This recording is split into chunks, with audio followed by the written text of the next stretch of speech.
សត្វត្រីមានផ្ទះទាំងឡាយថ្ងៃនេះមកលើទៅលក្ខណៈរសជាតិបាច់ថ្មីហ្នឹងណារសជាតិគ្រឿងស៊ីឆ្ងាញ់របស់គ្នានិងសារបងទៅដល់គ្នាឆ្ងាញ់កម្រិតនេះ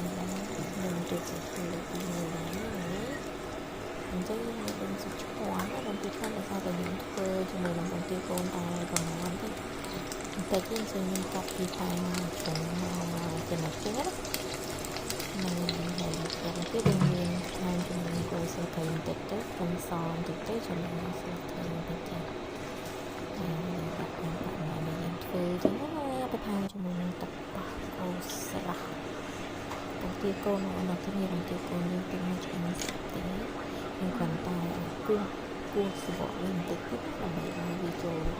ជាមួយរសជាតិស៊ីឈួននេះណាហើយស៊ីឈួននឹងដែរគឺវាមានរសជាតិហឹរបងប្អូនគ្នាហឹរហើយប្រៃរសជាតិប្រៃស្រាប់ចឹងណាអញ្ចឹងយើងប្រើតែមួយចំណិតទេដើម្បីកាត់ឲ្យហឹរបន្តិចនិងប្រៃបន្តិចទៅយើងបន្ថែមទឹកអង្ករជាមួយនឹងស្ករសបន្តិចទៅគឺបានស្ករសបន្តិច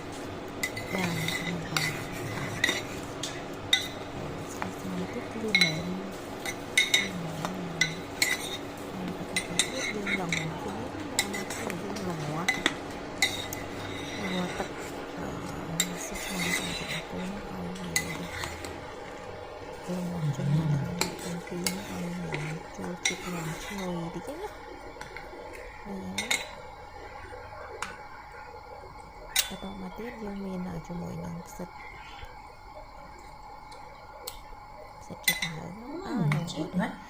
ផ្សិតមជុលបងប្អូនគ្នាផ្សិតមជុលហ្នឹងហើយយើង